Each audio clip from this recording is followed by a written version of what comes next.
Welcome back. ఆలస్యంగానైనా కాంగ్రెస్ మేల్కొంది. ఇన్నాళ్లు తెలంగాణ ఇచ్చామని చెప్పుకున్న కాంగ్రెస్ ఇప్పుడు తెలంగాణపై తమ బ్రాండ్ వేసుకునే ప్రయత్నం చేస్తోంది.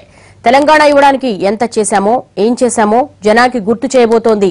తెలంగాణ ఏర్పాటైన 3 ఏళ్ల సందర్భాన్ని ఒకరోజు ముందే జరుపుకుంటున్న కాంగ్రెస్ యువరాజు రాహుల్తో సభ సంగారెడ్డిలో భారీ సభ నిర్వహిస్తోంది. తామిచ్చిన తెలంగాణకు కేంద్ర రాష్ట్ర ప్రభుత్వాలు ఎలా ద్రోహం చేస్తున్నాయన్న దానిపై ఈ సభలోనే చార్జ్ షీట్ వేస్తోంది పీసీసీ.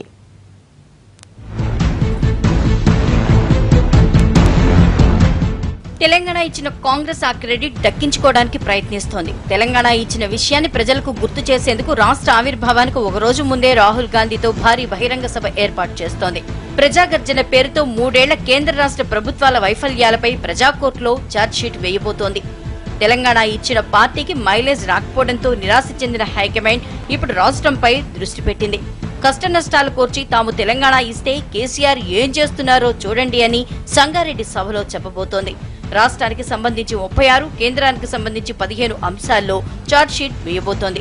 ఎన్నికలకు ముందు బీజేపీ, టీఆర్ఎస్ ఏం చెప్పాయి, ఏం చేశాయి, ఏం చేయలేదు అనే వాటిని ఈ చార్జ్ షీట్ లో పొందుపరుస్తున్నారు. రైతు రుణమాఫీ, ఉద్యోగాల భర్తీ, దళితులకు 3 ఎకరాల భూమి, ఎస్సీ ఎస్టీలకు రిజర్వేషన్లు, డబుల్ బెడ్రూమ్ వంటి వాగ్దానాలు టీఆర్ఎస్ నెరవేర్చలేదని వాటిపై ప్రజాకోర్టులో ప్రభుత్వాన్ని నిలదీయబోతోంది కాంగ్రెస్. ఈ రాష్ట్రంలో టీఆర్ఎస్ పరిపాలనలో బాధితులుగా నష్టపోయిన వాళ్ళుగా ఉన్న చాలా మంది కొన్ని గ్రూప్స్ గా రాహుల్ గాంధీ గారితో నేరుగా ముఖాముఖి ఉంటుంది. దాంట్లో మరి ఈ అక్రమ భూసేకరణలో భూములు కోల్పోయిన వాళ్ళు, రేట్లు రాకుండా తీవ్ర ఇబ్బంది పడుతున్న మిర్చి రైతులు కానీ, కందుల రైతులు కానీ, పసుపు రైతులు కానీ, కొంతమంది వారు కూడా ఈ తెలంగాణ రాష్ట్రంలో ఏ విధంగా వ్యవసాయ ఉత్పత్తులకి రేటు కానీ కొనుగోలు జరగడం అనే విషయం నేరుగా రాహుల్ గాంధీ గారితో మాట్లాడారు. 2 ఏళ్ల కిందట ఆదిలాబాద్ జిల్లాలో జరిగిన రైతు భరోసా యాత్రలో పాల్గొన్న రాహుల్ గాంధీ ఇప్పుడు రెండోసారి రాష్ట్రానికి వస్తున్నారు. ప్రజాగర్జన సదస్సును విజయవంతం చేసేందుకు పీసీసీ చీఫ్ ఉత్తమ్ కుమార్ రెడ్డి, సభ ఏర్పాట్లను నెత్తికెత్తుకున్న సంగారెడ్డి మాజీ ఎమ్మెల్యే జగ్గారెడ్డి విస్తృత ఏర్పాట్లు చేస్తున్నారు. దాదాపు 2 లక్షల మందిని సమీకరిస్తున్నారు. ఒక్క సంగారెడ్డి నుంచే 50-60 వేల మంది రాహుల్ సభకు తరలివస్తారని చెప్తున్నారు.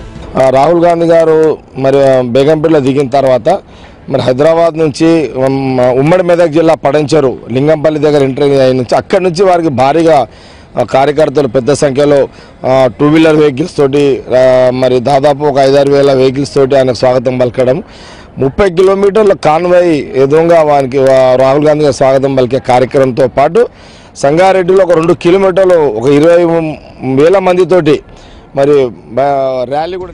రాహుల్ సభ సక్సెస్ కావడం కాంగ్రెస్ కు అత్యవసరం.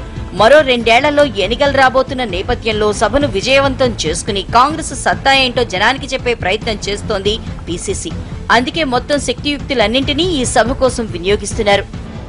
3 ఏళ్ల తర్వాత మొదటిసారిగా మా కాంగ్రెస్ పార్టీ ఉపాధ్యక్షుడు గౌరవనీయులు రాహుల్ గాంధీ గారు ప్రథమంగా బహిరంగ సభ ఏర్పాటు చేస్తున్నాం. ఈ బహిరంగ సభ ఈ చరిత్రాత్మక స్థలంలో చేయటం చాలా ప్రత్యేకం.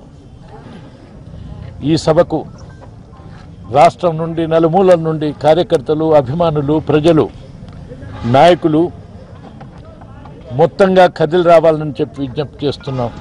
గురువారం మధ్యాహ్నం 3:30 ప్రత్యేక విమానంలో బేగంపేట ఎయిర్పోర్ట్ కు చేరుకునే రాహుల్ గాంధీ అక్కడి నుంచి రోడ్డు మార్గాన సాయంత్రం 5:45 సంగారెడ్డి చేరుకుంటారు. మార్గ మధ్యలో సోమాజిగూడలోని రాజు విగ్రహానికి నివాళులర్పిస్తారు. ఎర్రగడ్డ, కుక్కడపల్లి, మియాపూర్, పటాన్చెరు మీదుగా సంగారెడ్డి వెళ్తారు. 6:30 R&B గెస్ట్ హౌస్ లో విశ్రాంతి తీసుకుని సభా ప్రాంగణానికి వస్తారు. పటాన్చెరు నుంచి వందలాది కార్లు, మోటార్ సైకిళ్లతో రాహుల్ గాంధీని ర్యాలీగా సంగారెడ్డికి తీసుకెళ్తామని నేతలు చెబుతున్నారు.